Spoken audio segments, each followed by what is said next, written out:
Hey everybody, what's up? I'm Heidi Gadd. And I'm Mace Beyers. Thanks for joining us on our first mission for aliens and beyond. Excellent. What will we be bringing to our viewers on this particular mission today? So today we're going to talk about Skinwalker Ranch. Scary. We're going to talk about a photo someone sent in. The sighting, first-hand sighting. First-hand sighting. The DOD release footage and orbs.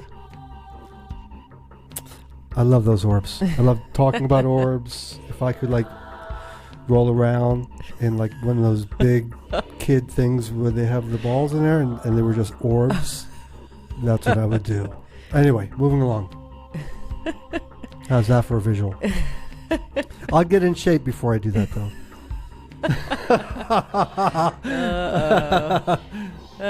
Okay, let's talk about Skinwalker Ranch. Where did the name come from? First off, the reason I want to talk about it is I've had a lot of people asking me questions about Skinwalker Ranch because it's been in the media a lot lately. So it's this place that's in Utah. It's about 480-ish acres. It's outside of Ballard. Huge ranch. Yeah. Do not try to go there. I'm going there. Don't do it. I'm going to float on an orb all the way there. But there's a lot of freaky stuff that happens there. It's like a hot spot for almost every category. Yeah. You know, the paranormal and UAPs are there. The creatures, just crazy. It's crazy. Everything. Let's break it down for them. Yeah, poltergeist activity. So it was originally occupied by the Ute tribe. The tribal people that are around that area will not go on this land.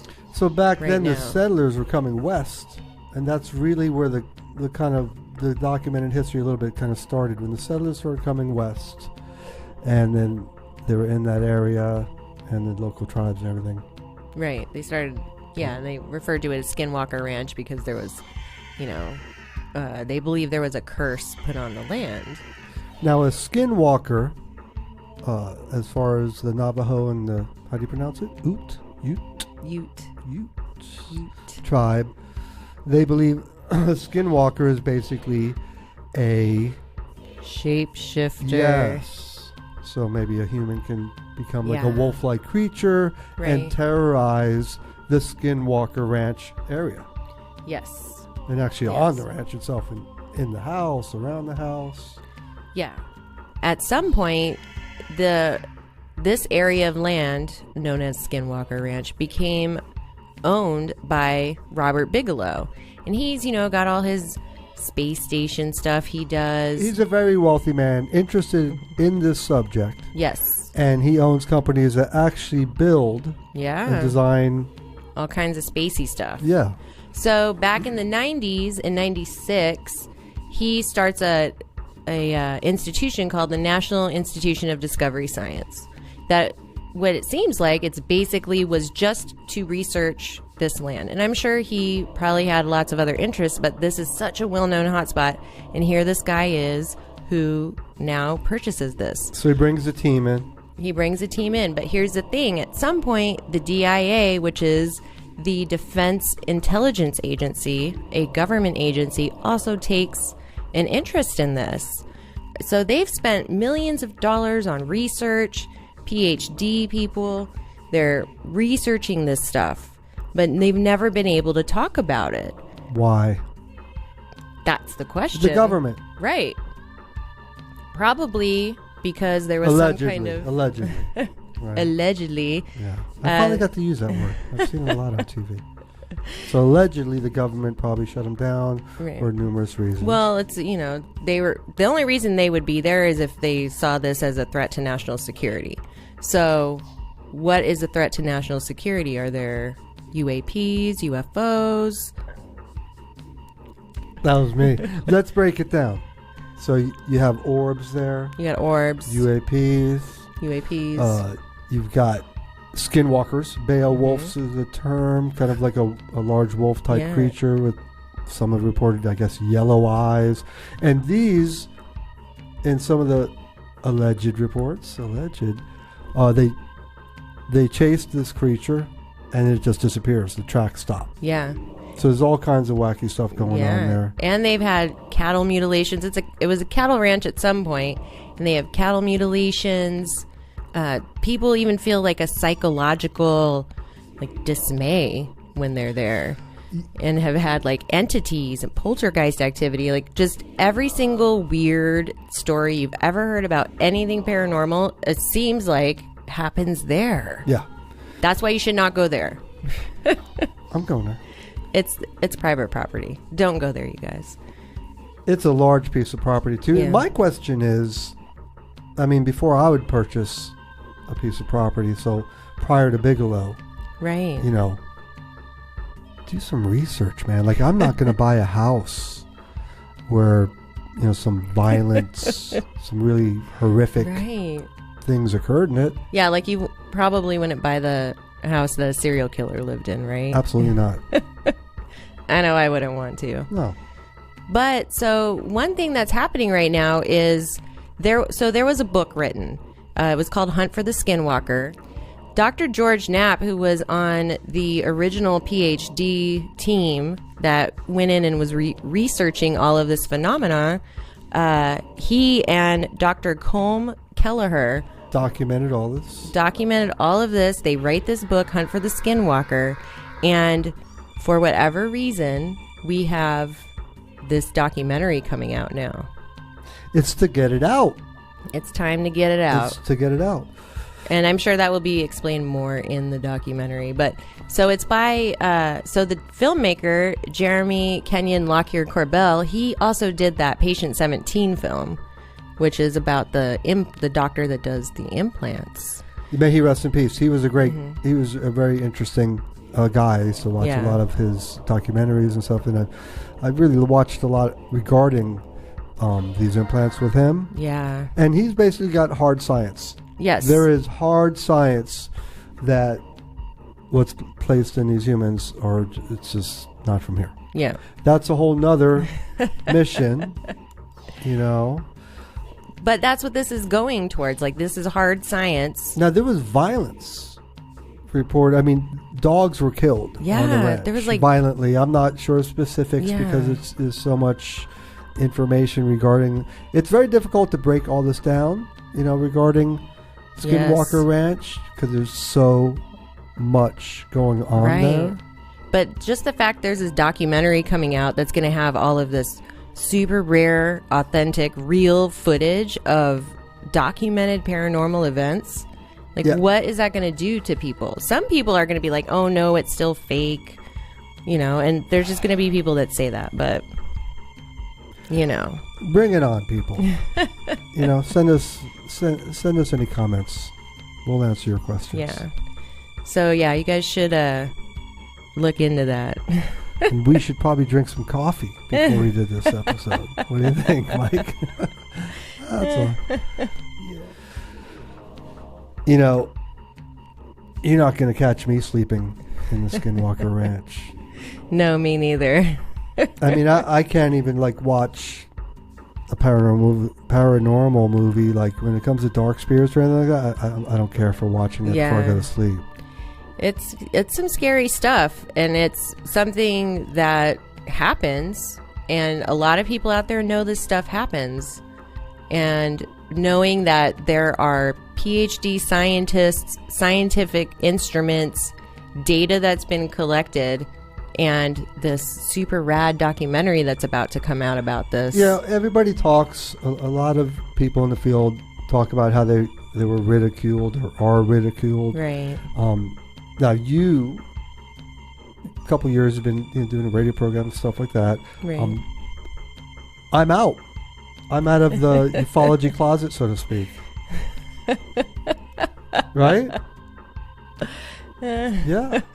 You can come out of the ufology closet too. That's going to be a mission. We're going to put together a come out of the ufology closet mission in a future thing. Well, everybody, I encourage you to do more research. So, if this was one of them, I could like encourage or push them into do it. Are you sending like a Skinwalker towards me? No, I'm pushing someone into researching. Oh, okay. I'm just pushing them. I got scared for a second. I can. Would you like me to? No. I'm going to send a Beowulf your way. No. Beowulf. No Beowulfs. Here he comes. Wait. I'm going to kind of agitate him I heard first. they're really stinky. I'm going to agitate him a little bit first and poke him.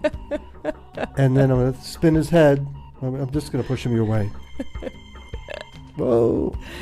All right, well, you guys, check out that new documentary coming out called Hunt for the Skinwalker. I'm going to excited. have some pretty interesting stuff in it. That's going to be mind-blowing, and if you're into the subject, it'll be awesome.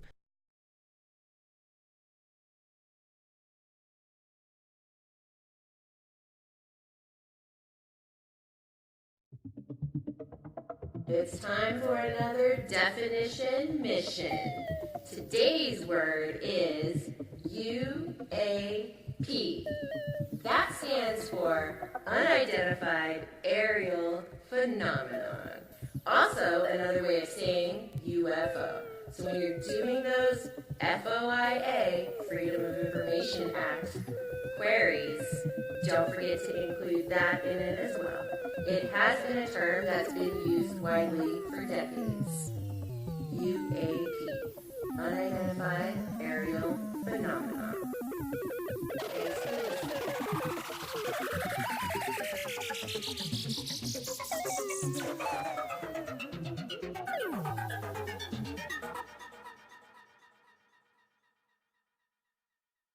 Wow. Speaking of UAPs, Hey, that was a great definition mission, Heidi.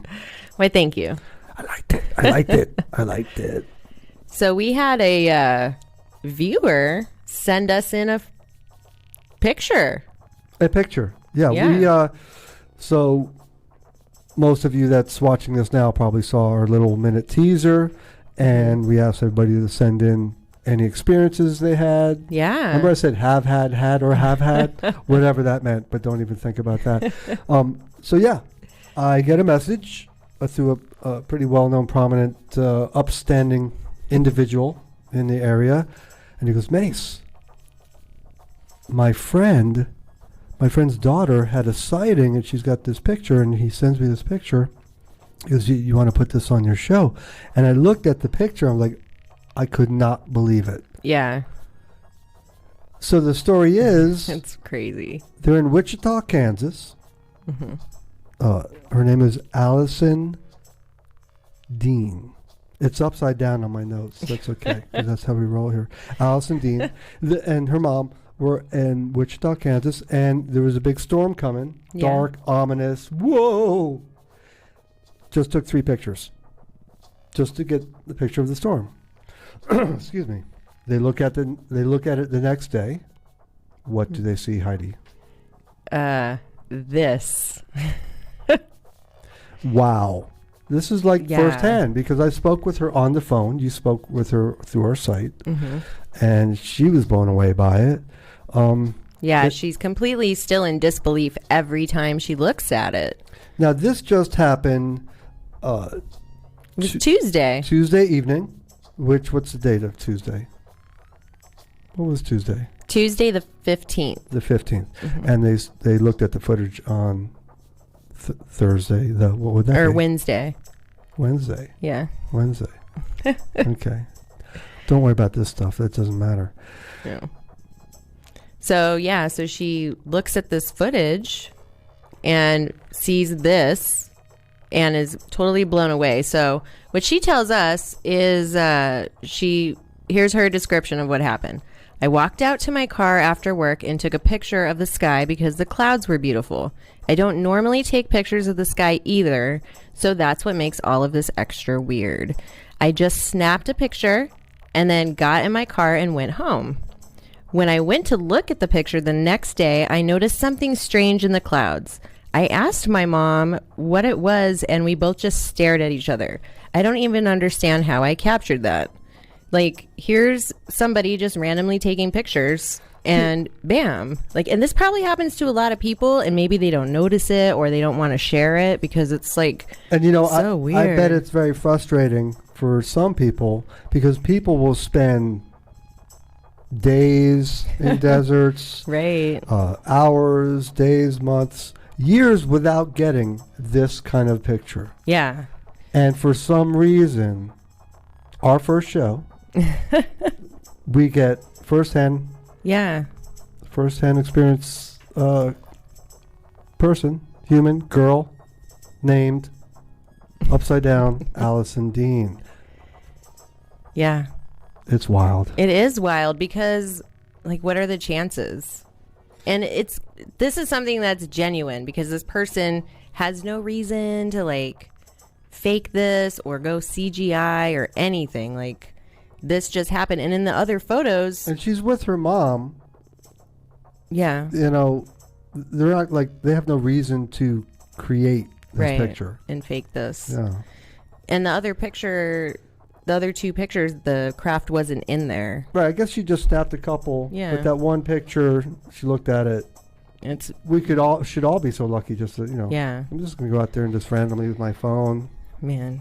You know, when I'm feeding the abandoned cat around the corner. So it can happen to you too. It can. Mm-hmm. It can happen. But you should also report the sighting because it helps compile the data, because there's a lot of people out there that are compiling data and a lot of organizations that are compiling data for these kinds of sightings. And so I always urge everyone, they should do that. Here's another thing. So her mother said that in the area, in the morning, the radio, so other people saw this.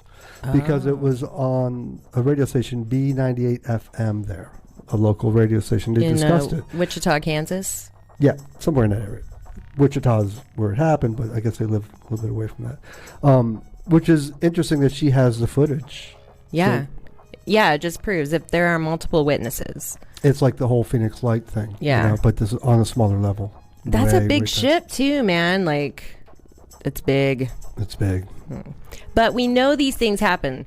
You know, we had the DOD footage released a few months ago. There were 3 videos. Surprisingly, a lot of people I talked to had no idea about this. And that is why we're discussing it. Yeah, because I've mentioned this to people and they're like, what are you talking about? And I'm like, how do you not know? It was even on CNN. So here's... All the major news networks covered it. Yeah, they did. So we have Lewis. I'm going to just give a short breakdown because really, like, if you guys want to know about this, you should just go and research it. So Luis Elizondo, he actually gave a great interview with Alejandro Rojas from Open Minds. It's an excellent one to check out. Luis Elizondo worked for the DOD, and he had a big part in this program helping to release this. Yeah, in this program. Well, he was actually the one in the program that supposedly didn't exist until they let us know. Right. What was the name of the program? It was the Advanced Aerospace Threat Identification Program. Say that backwards. No, go ahead. AATIP. Excellent. So, but then it turns out that it also has another name or something to that effect. Because people were, after these videos were released, there's 3 of them.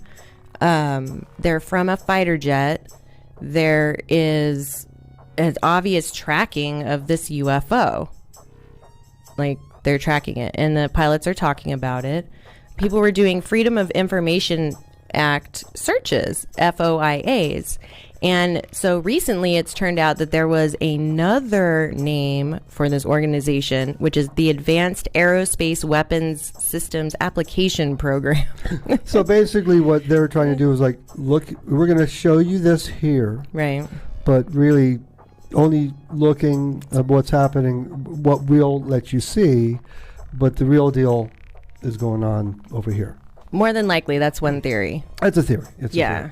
But these pilots, these reports are these craft have the most advanced maneuvering capabilities, and they're filming this with the most advanced equipment possible off of their jets. Now, people, humans, take a look at the footage, look it up, and I love this. It's fuzzy, isn't it? It is It's fuzzy. a little fuzzy. It's just what happens. So Yeah. they got nothing to say about some of our fuzzy footage in Right. our UFO community, whatever, because it's just technicalities of trying to film. It's an excellent point. But yeah, they're blown away. Look, he's saying, from a technical point of view, the maneuverability and how they shot so fast and moved around, the G-force is impossible for us as humans to withstand. Right. And this is, him talking about it. Why do you think they released it? That's the question, isn't it? If you have any theories on this after you investigate it, why do you think they released it? Are they planting a seed? Are they prepping us? Right, and why are they still playing it in the media? Like, seriously. It's footage of a UAP or UFO. It's obviously not of this world. Or maybe it is of this world. Who knows? Maybe it's our advanced technology or reverse engineered alien technology. Well, could be anything. But either way, we should be talking about it more, and more people should know about it. Anybody that's interested in this subject matter, I think, now I might be wrong, believes that the government already knows, they're involved in this is another episode. This is another mission. Right. But I call BS, because how he's talking about it on his interviews on CNN and so forth. Luis Elizondo. Yeah, he was being a little vague because he didn't want to get trapped in some stuff, but they're kind of acting like, oh yeah, we don't know what these things are, and right when they it's a security issue, it's a defense issue, all that. BS. You know what it is, and for whatever reason, you gave us this footage, and there is a insect in the studio. Was that an orb? No. Okay. Yeah, I call BS. Yeah. But really, check out the footage. Yeah, because it will blow you away. It really will. Because when crafts move with that kind of positive lift, G-force, advanced maneuvers. You took the words right out of my mouth. That's why I hesitated. I was just going to say that. It's just science. Science! Well, go check out the DOD videos. There's the To the Stars Academy, Open Minds. Alejandro Rojas did that great interview. So check it out. Just start searching around. You'll find all kinds of interviews for people. Do your research. Let us know what you think. Whoa! Hey, listen. Welcome to Mission Definition. And I'm going to give you the definition in ufology and paranormal terms for an orb. An orb can be possibly a loved one, an entity, a ball of light that you see, in a picture. An orb can be, I've seen footage of orbs being shot out of UFOs and UAPs into the ground. It's crazy. An orb could be. Ah!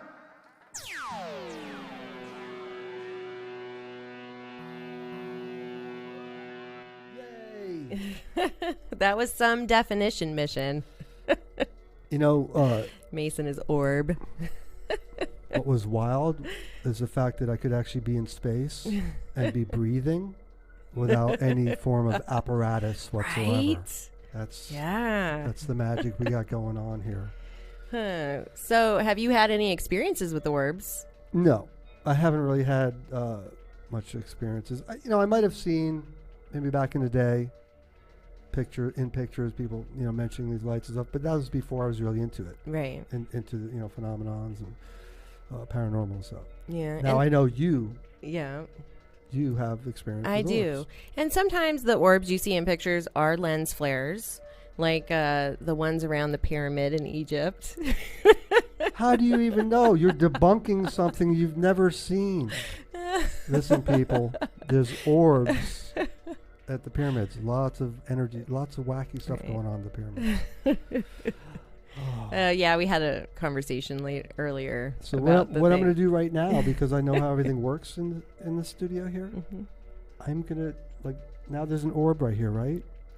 Probably. What's ready? Ready? Take a look. Look at me. Boom. Just hit you in the head. And those are the things we're going to do here.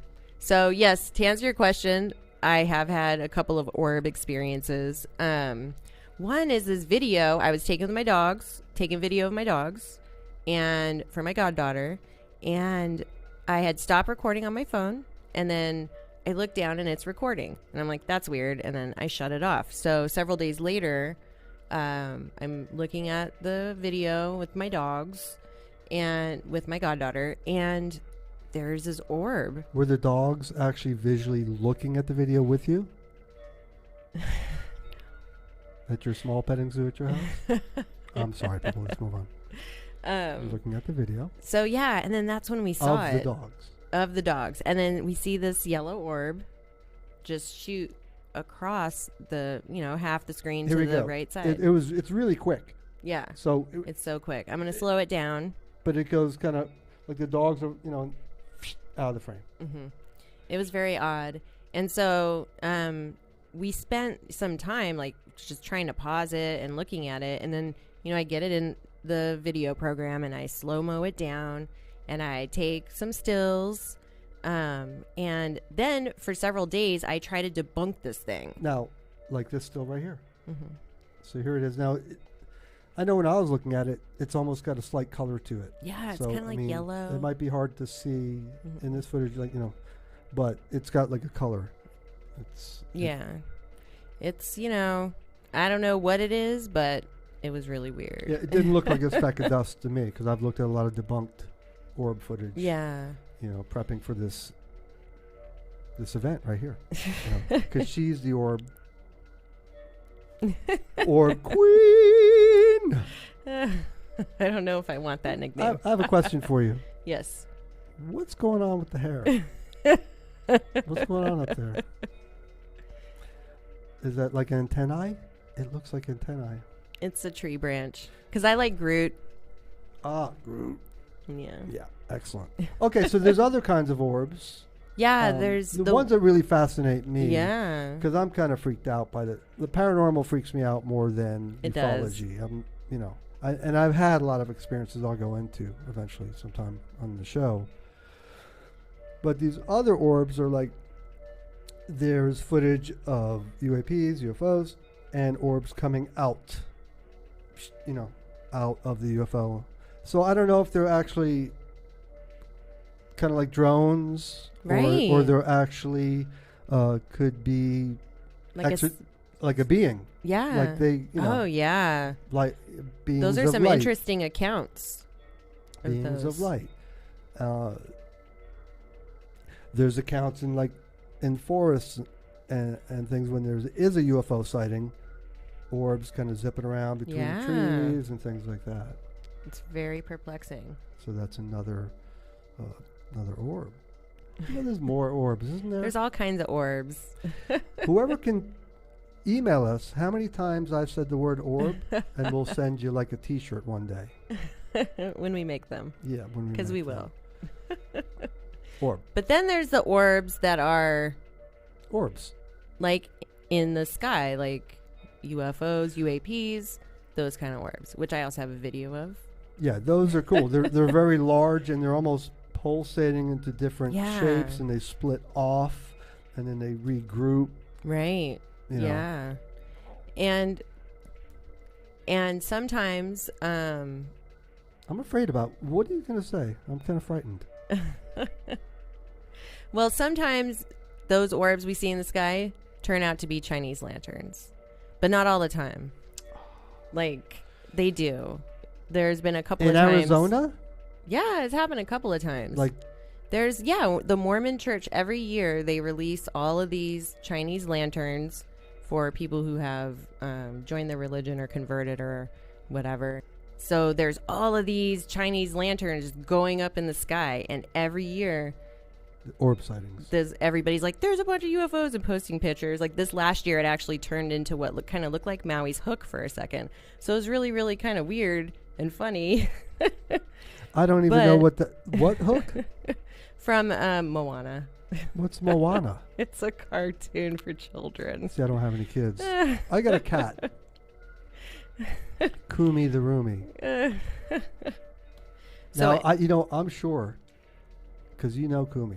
Yeah. If there's any orbs, which now I'm sure my antennas are going to start coming up for orbs. Because we're just saying it so many times, they're all going to come in. It's going to give Kumi something to do, so I don't have to play with her so much. She's got a lot of energy for an old cat. So anyway, I have this video. So I have this video of this orb. Oh, the one at night in the sky. The nighttime one, yeah. I almost forgot about that. I got sidetracked from Kumi. So I've got this video. This video? That I took. Here it is. My neighbors had come over to my house and were like, Heidi, there's something going on outside. You're into all this stuff. Like, what is it? Like, we go outside and you see this red blinking orb just going. And it was like really moving very quickly. And it just all of a sudden it gets to one spot and super shoots straight up. It was so crazy. And they're like, whoa, whatever. And so, of course, I grab my phone and then I'm outside and we're just looking around. And then another one comes and it's like way far away, but it's cruising. And so finally it gets in the shot that I have here and it's just cruising. And then same place, boom, shoots straight up. It was so weird. And everyone's like, whoa. And please don't curse on this show. Did I say a swear word? You almost said the S-H-I-T word. I think it kind of slipped out. But you're excited. That's okay. I'll edit that. Yeah. So, so this thing shoots straight up. But unfortunately, I stopped recording right before then because I was going to grab a night vision camera that was at my house. Who doesn't have randomly. a night vision camera? Everybody has one, right? So, yeah. And that's what we have. But a lot of people see these kind of orbs, especially here in Arizona, when they're not the Chinese lantern. Oh. Now you know. Now you know. Mm-hmm. Well, I think that's about it as far as the orbs go. What do you think? Yep, I think we're done with the worm. I can't stop staring at the antenna, just so you know, but that's okay. Yeah. Oh, I'm just going to make it worse for you for the next show. Yeah, just one day you'll just be inside like a thorn bush wrapped around you and you just have like your eyes. That sounds cool. Oh, shit. I said it. S-H-I-T. Orbs. Orbs. All right, thanks for listening. Let's talk about orbs. Do some research. If you guys get any, have any pictures or video or anything, we'll check it out. Send it to us. What? In the email. What's the email? Aliens and Beyond. Excellent. @gmail.com. All right, cool. Thanks. See you guys next time.